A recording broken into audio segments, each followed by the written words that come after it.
Happy New Year. Happy New Year. Okay, so there are two different questions here for question number 1, and sometimes people get things confused. One question is this: solve x squared equals 25. Yes, I know we're not going to get through a whole lot of notes today. Okay, we'll do the rest of these tomorrow. And simplify the square root of 25. These are two different questions. The one on the left is asking for every number of the universe which makes the statement true. When you take the number and square it, you get 25.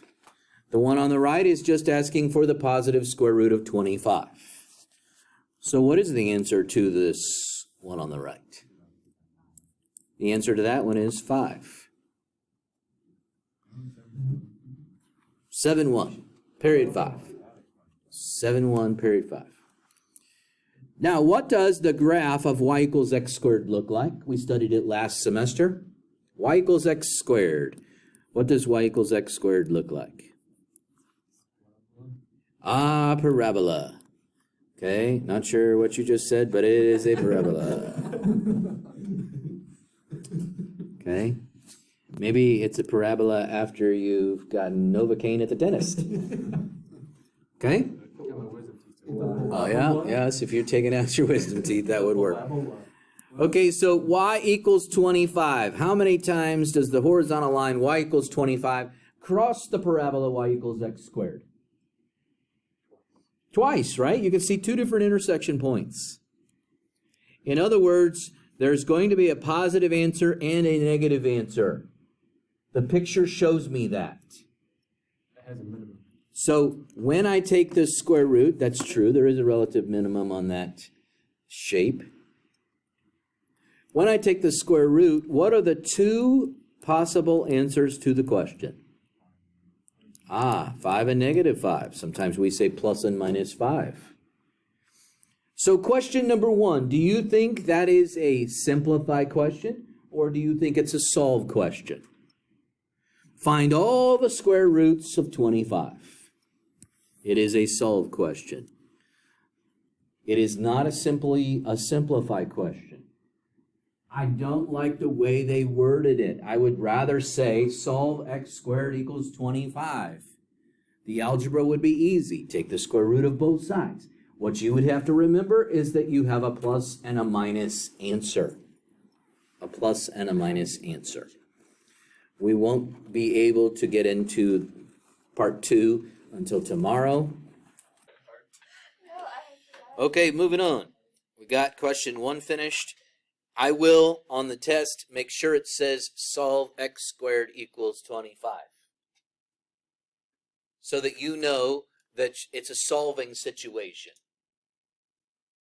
And that's different than simplify. Solve may possibly have more than one answer. Simplify does not.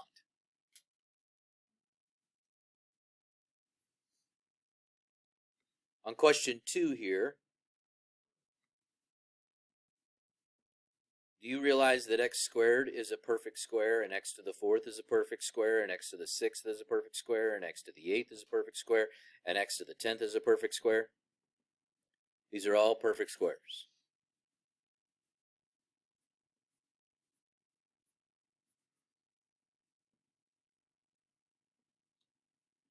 Now, what are they the perfect squares of? How do you get rid of a square? What's the opposite operation of a square? A square root. Now, when we take the square root, we typically write a symbol like this. Sitting right up here is a number called the index. On a square root, we never write it in. But we always know what it is.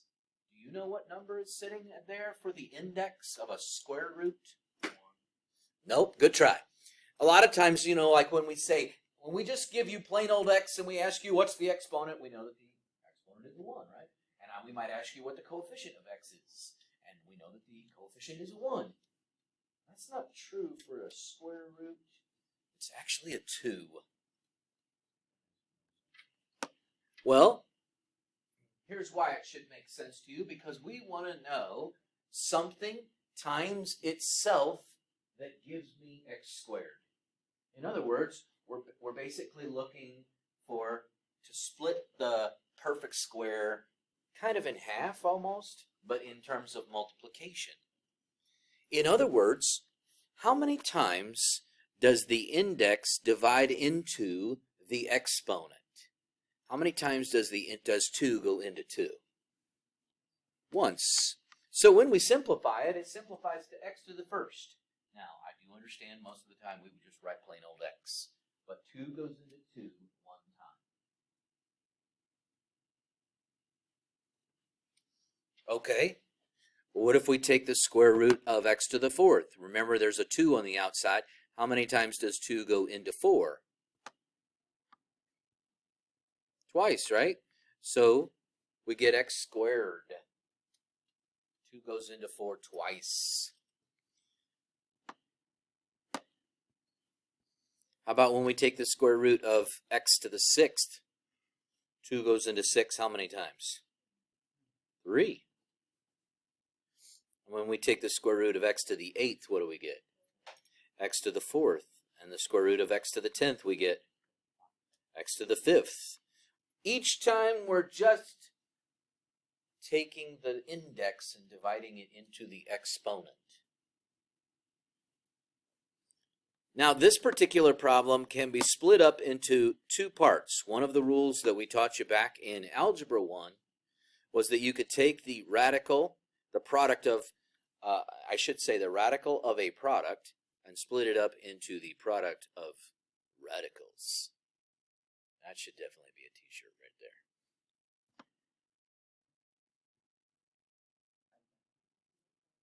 Yeah, I could. I gotta write that down before I forget. Gotta write it down. Okay. The product. The radical of a product.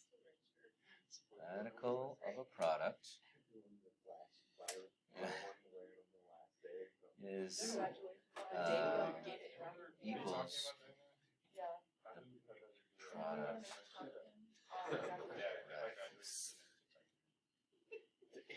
Now just keep in mind, any shirts that you do buy off the site, all profits are going to be donated to the youth center where my daughter's memorial is. So that I'm not keeping any of that money. It's all going to go straight to. So it's Harlan Youth Center where all the money's going to go. We spent a whole class period looking at it. Yeah, I made an inappropriate one. Well, slightly vulgar. It's called the vulgar chicken, and it was for one of our family's friends, and she bought 2 of them right away. I was like, okay, we'll donate the money. Okay, so the square root of 8 to the 10th.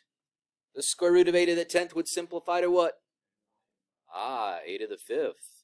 And how about the square root of b to the 16th? B to the 8th. It's okay. You're trying. That's good.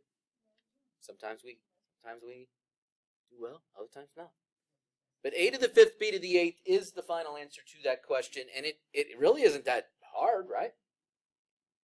It's not too bad. Okay, I'm going to pause this for a second. I do not know about that. I doubt your lunch any C&D lunch should not be messed with. That's dumb. I don't know if they'll try to do something. I'll keep an eye on my email here, but I mean, obviously they should do something for the B kids. I mean, that's kind of ridiculous. I mean, you'd be like taking your food out of the lunch with you, so that nobody steals it, obviously. But yeah, that was crazy. Yeah, maybe they'll do something like that. Say, bring your food back to class. I mean, like for D lunch, since you guys just use it as a study hall, maybe they'll do something like that. I don't know. We shall see. I guarantee you, they'll come over the PA and interrupt us. Guaranteed. Good job, Spartan. Yeah, exactly. We got out in the freezing cold in record time. Okay, so this is the question. Solve x squared equals 81 over 100. What does y equals x squared look like again? As Juan said yesterday, a parabola. Yes, a parabola, yeah, or a parabola, like the snake. You know what I'm saying? The parabola constrictor. Okay. Then 81 over 100 is a positive number, negative number, or is it equal to 0? What do you think? 81 over 100, is that positive, negative, or 0? That's a positive number, right? So how many times does y equals 81 over 100, the poorly drawn horizontal line, how many times does it cross the parabola? Twice. There are two answers. There's one positive number and one negative number, right? How do you get rid of a square again? The old square root. So please find me my answers. Go. Tell you, gee whiz, interrupt the recording to your lunch schedule, but back to the math. We could do this as separate. We could take the square root of 81 and the square root of 100. That might make your life a little easier. Especially since those are both perfect squares. Okay, I need to see your answer, so I'm coming around the mountain. You just assumed it was right. Exactly. Plus or minus 9/10. Now, I don't care if you write plus and minus 0.9, if you really want the decimal version. Okay? I'll take fractions or decimals. That's not a big deal. Just, you have to know whether the situation needs two answers or one answer. Let's take a look at the next situation. Solve x cubed equals negative 343.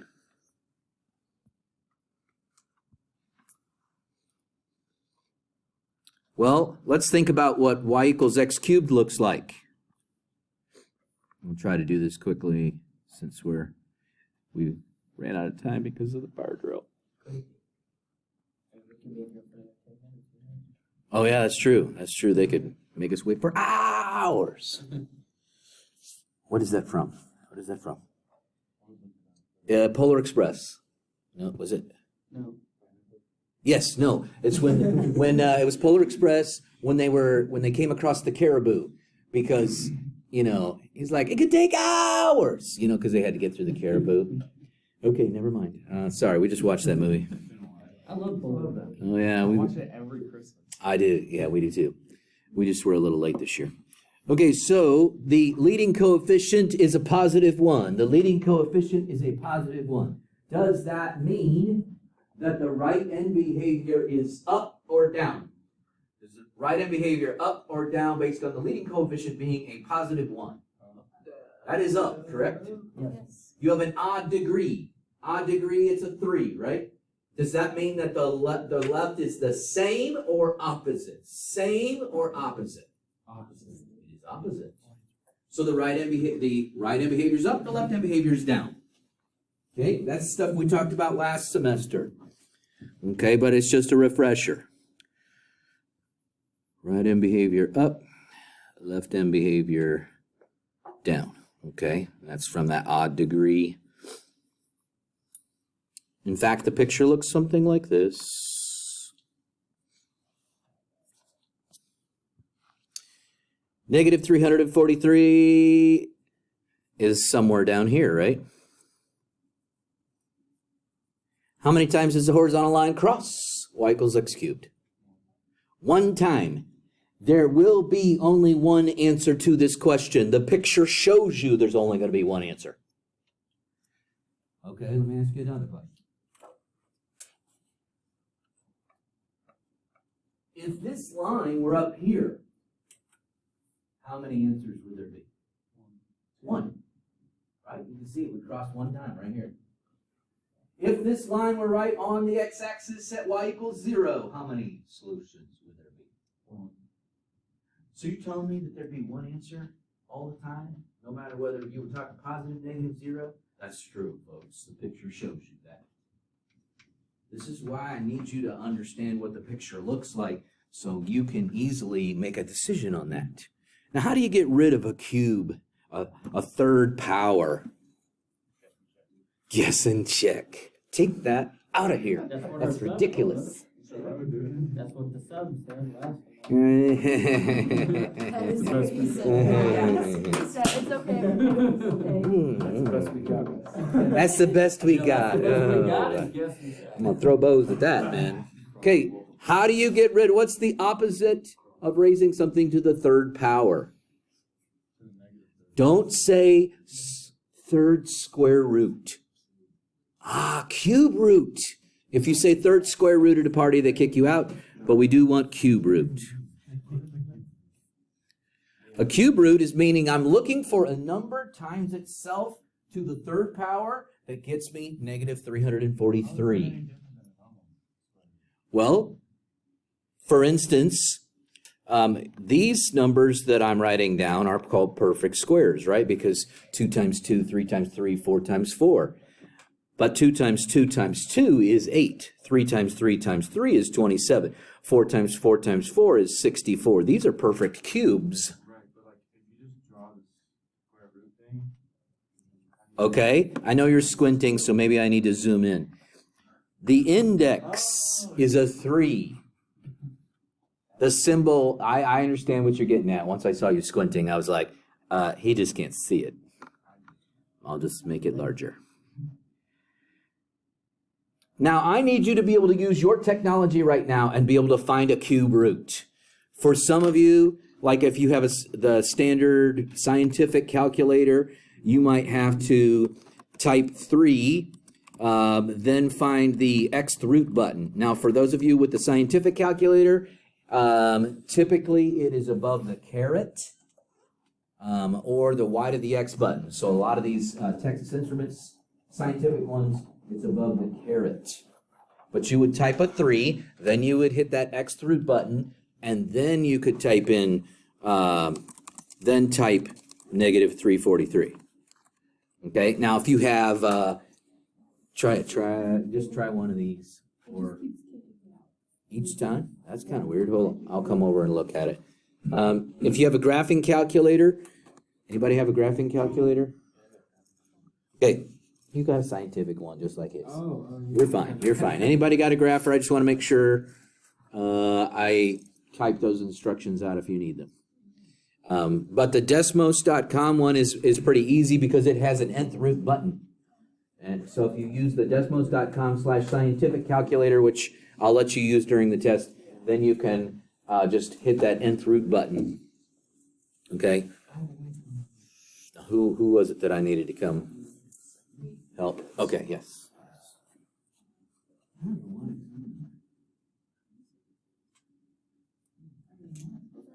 FIC, you're good. You got it so far. So there's an nth root button right here. When you click on that,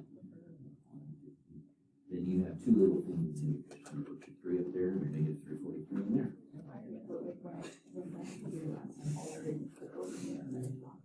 Weird. Well, I don't know why it does that. It probably won't do it a lot, but it might do it some, and I hope it will continue to do that. 3, 6 square roots. Actually, you have a cube root that is actually above your x. Kind of weird. I don't think it's like maybe like. Dude, when are we gonna go lunch? No, you just get 3 of them. I'm not. Here, touch something. Oh yeah, that's right here during finals. Because everyone's like, yeah, no finals, this was on fire. Come tomorrow, so go to bed, go home, go to bed, get some sleep. People were up at 11 driving to the school to see the fire. Right above the caret. Your x root, so you're gonna do second and caret. Everyone was hoping Okay, that so school was gonna be the calculator knows that you're now gonna put the 3 up there as your index. Yeah, I'm not taking. Now you need to type your negative 343. He's got -7.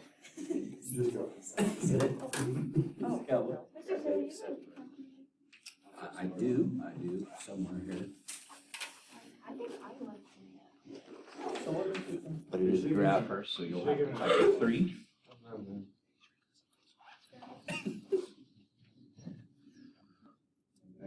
-7.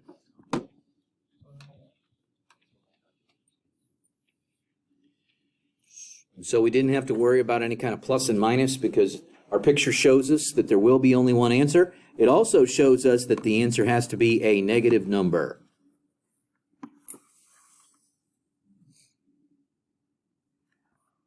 Okay, moving on. Find the real fourth roots of, in other words, solve. Drop the chalk, pay attention. Solve x to the fourth equals 65, 61.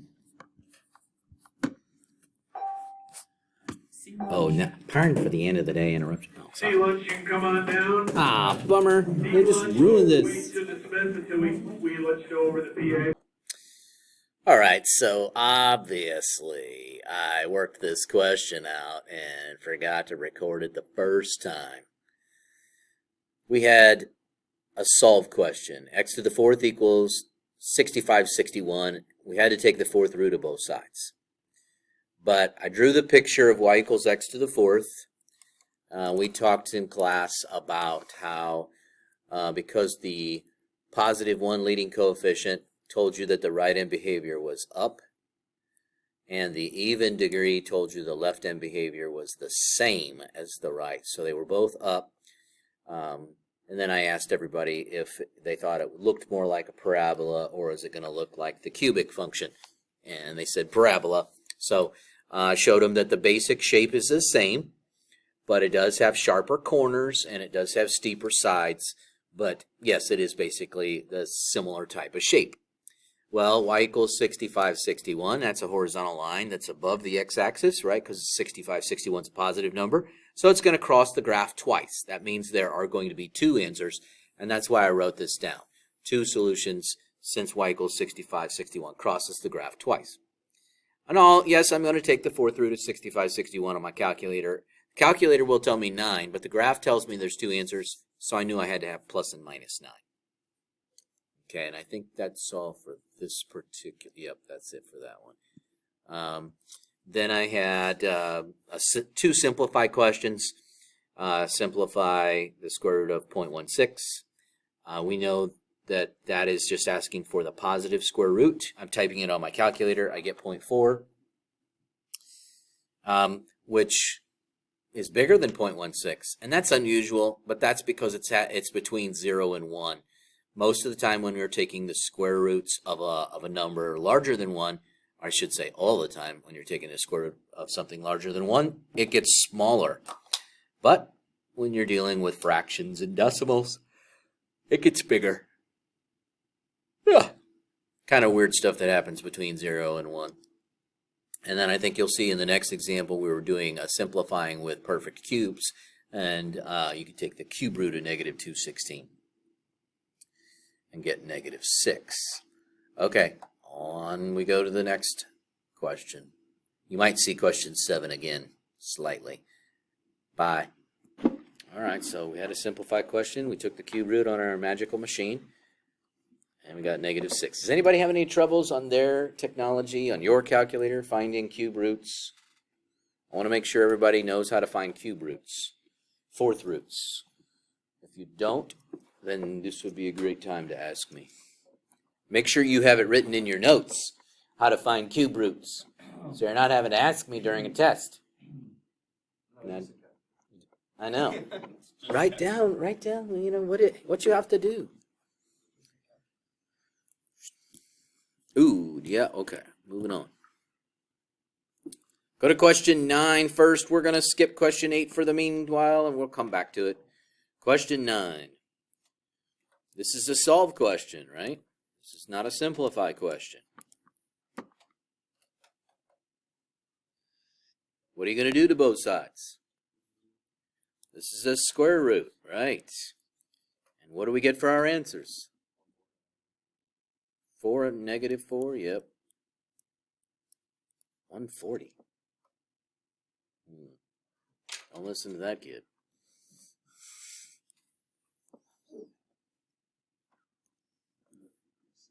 Question 10. The voltage of an audio speaker can be represented by voltage equals 2 times the square root of the power.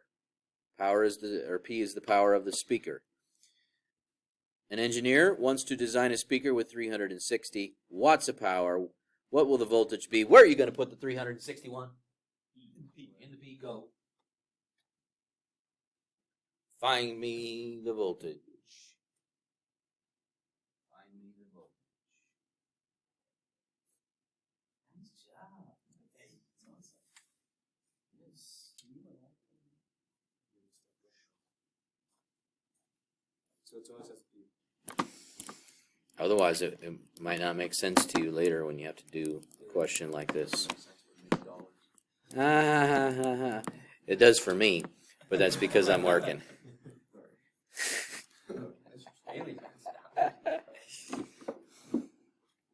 38 is correct. Those of you who did that. All right, moving on.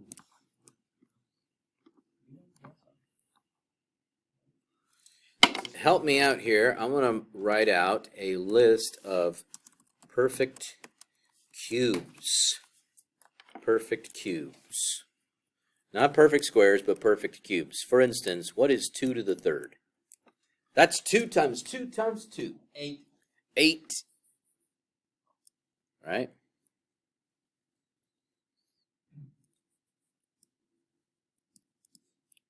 How about 3 to the third? 3 times 3 times 3.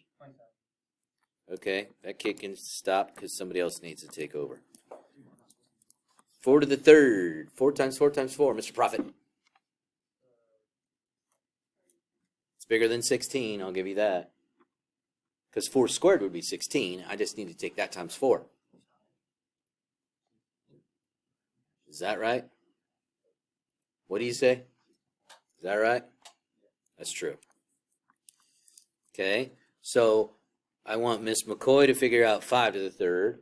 I want Mr. Corman to give me 6 to the third. I want Mr. Robinson to give me 7 to the third. I want Miss Clapper to give me 8 to the third.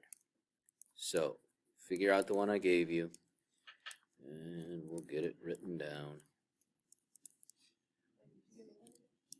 I don't think I did.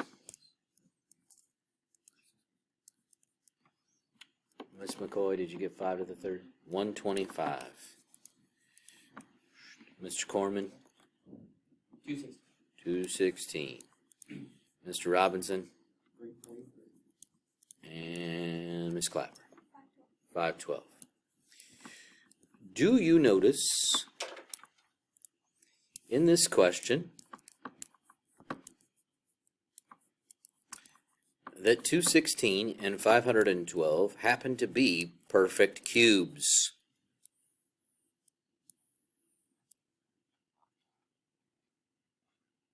That's not always going to happen, but it did. What's the cube root of 216? 6.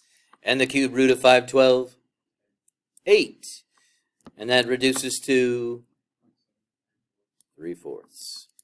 Yeah, if you gave me 0.75, I would take it. But you have to show the work. I don't care if you give me the decimal, but show the work. What work? Kind of what I wrote out.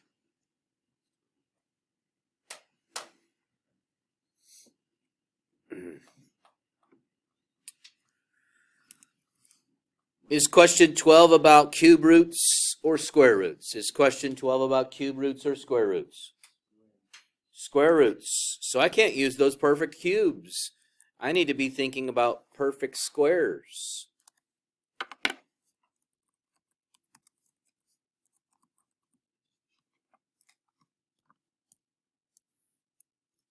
Stay with me, don't buy shirts.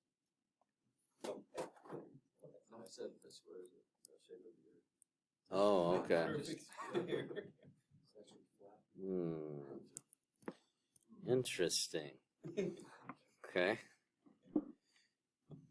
Explains his football choices. 4, 9, 16.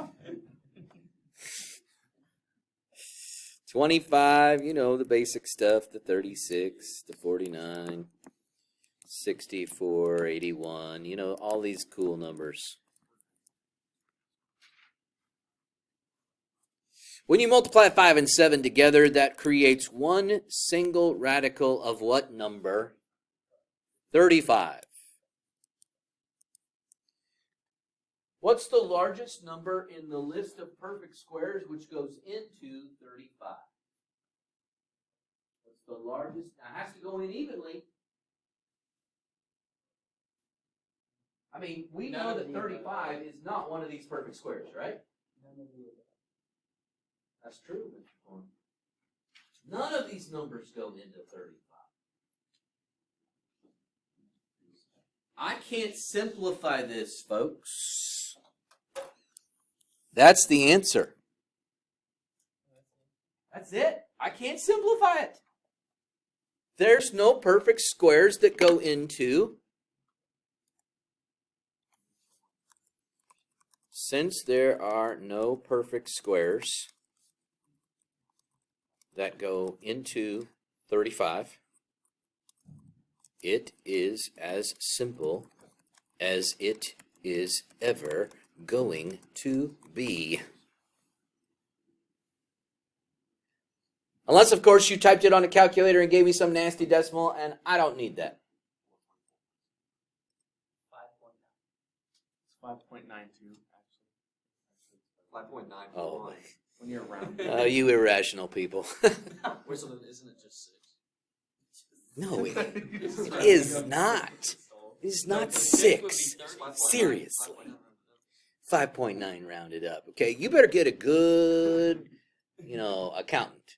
Otherwise, you're in trouble. Okay? It just rounds up. Mm. Oh.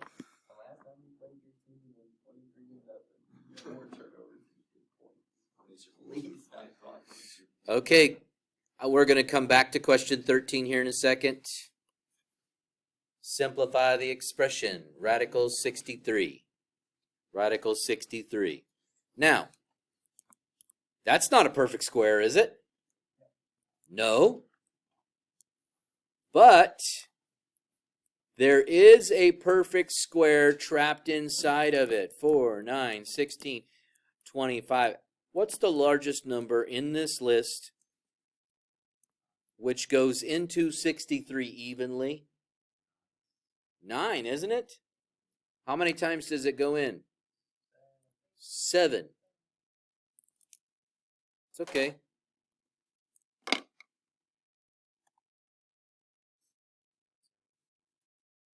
So notice I split this up in here. I should probably zoom in, change this thickness.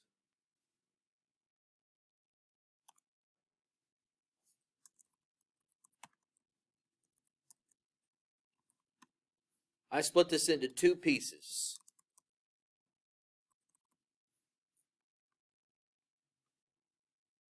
Oh, where'd it go?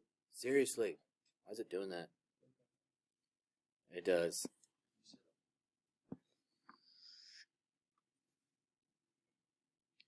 Okay, why every time I hit that, why does it move on me? I just want to move this. I don't want to rotate it. Stop that. I just want it to be normal and like slide. Oh my goodness, this is going to drive me insane. Okay, this is, I'm seriously gonna hurt somebody here. Why isn't it sliding over like a normal? Okay, going insane.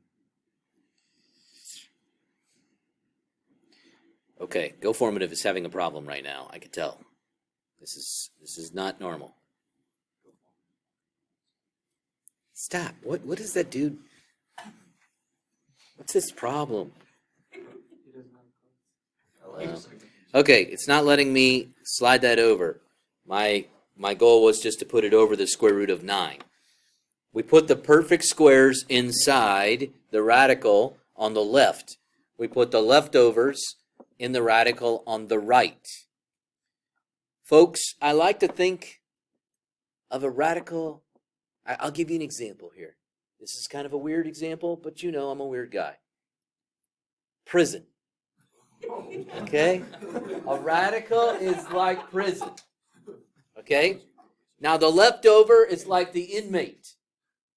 You ain't getting out. Okay? However, the perfect square, okay, that was funny. The perfect square is like, it's like you and me. We're the innocent people. We're going to visit our family, our relatives, our friends that are in prison, but we get to leave. Or me.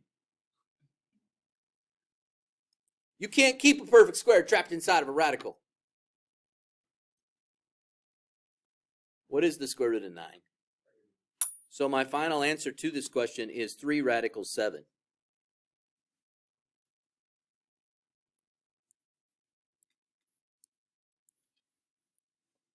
Pull out the perfect square, simplify it.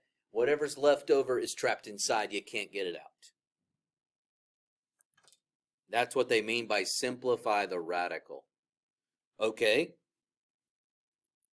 So, what's the largest perfect square in this list of perfect squares, which goes into 150 evenly? 25. I got to vote for 25. Is that true? Is there anything larger than 25 that goes into 150? No, you are correct.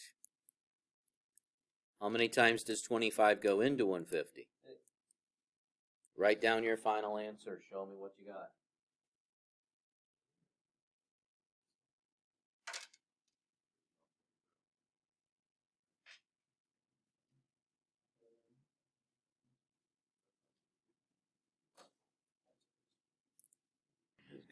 Get this off. Okay. I'm going to modify the question to make it easier for us. Yes, I am. You did? Oh, yeah.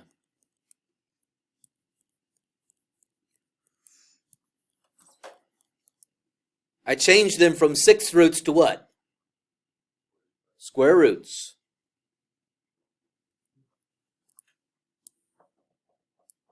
Oh, so that just means you have to redo it. Extra practice. All right, let's put them together. What's 8 times 12? Anybody in construction should know this one? 96. How many inches are in an 8-foot 2x4? 96. It's a, and since walls are typically made 96 inches, and there might be a little variation on that based on the top plate and the bottom plate, but x cubed times x squared. What is x cubed times x squared? X to the 5th. And we got y to the 1st times y to the 4th. What's that? Y to the 5th.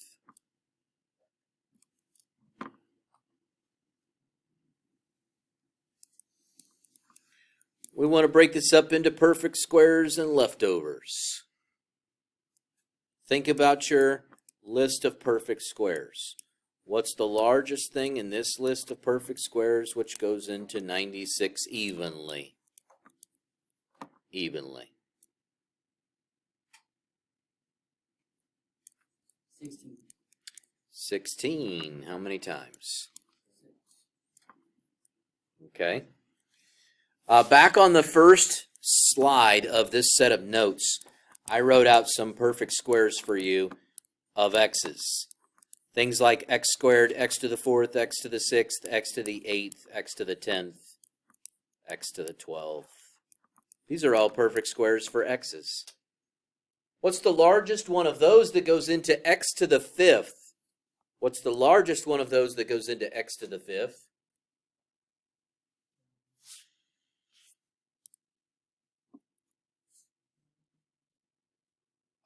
X to the 4th goes in.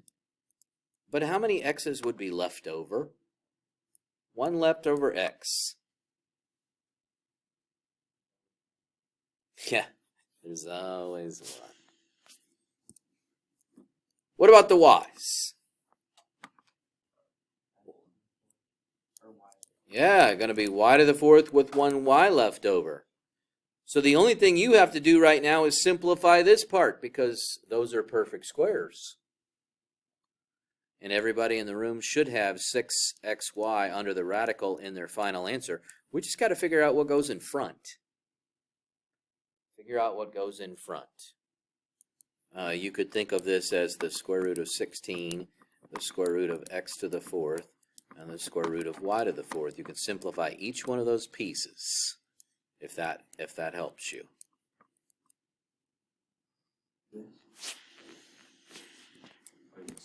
So most of you said that the square root of 16 was 4. But this is what I was really concerned about. What are you going to tell me about the square root of x to the fourth? It is x squared. Remember, the exponent or the index on the outside is a 2. Well, they are really having issues here today. What is going on? The 2 goes into the 4 twice, so we would have x squared. What about the y's? Y squared, same thing happens. So your final answer has the 4x squared y squared on the outside of radical 6xy. Yeah, I know, those are more difficult.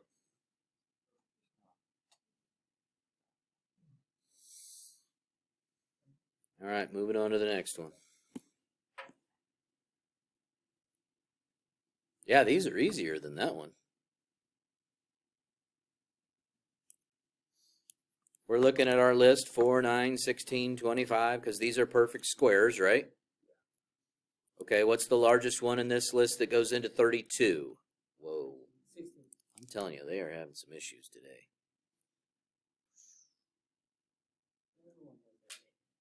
I know. They must be doing some updates. Every time they do updates, it seems like things don't work exactly the way they should.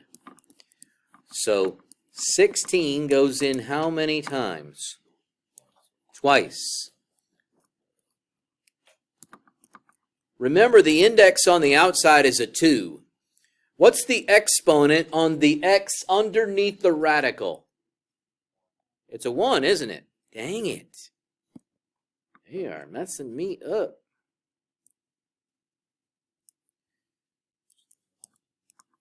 Right now. How many times does 2 go into 1? Think about what I said. 2 go into 1. It can't, right? It really can't. So what does that mean about the x to the first? It's a leftover. There are no perfect squares to pull out of the x's. And my final answer is... Come on, Sandoval. That's true. So that's 2. So that's 2. Now give me the final answer. Well, we know what the radical. Tell me. Yeah, what's the square root of 16? Oh, 4. 4. So Then. 4. Radical 2. Thank you. Yes. I'm so slow. Trust yourself. Trust your instincts. That's what I need you to simplify. I know. Trust yourself, man. I don't ever trust myself. Why not?